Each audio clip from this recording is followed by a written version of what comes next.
Seberapa bersyukur kamu hari ini? Dengan Bapak siapa?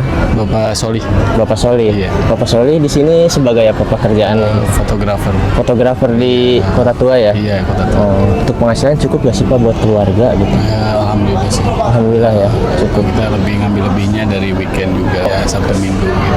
Kayak kerja di tempat lain gitu. Iya, kayak freelance juga Freelance. ada panggilan-panggilan buat wedding, pre-wed kayak gitu Oh, bisa. iya. Gimana sih cara Bapak bersyukur gitu atas apa yang dijalanin sama Bapak gitu sekarang? Ya menjalani nikmat aja, usaha dulu, nanti soal hasil ya kita syukuri aja gitu. Syukuri aja ya. Mau kecil mau gede gitu. Alhamdulillah cukup aja sih. Kalau hal-hal kecil juga harus disyukuri gitu ya. Iya, Pak? Iya. mungkin rezekinya udah segitu gitu. Nanti kan suatu saat emang berasa kok ada rezeki yang lain lebih gede gitu ya.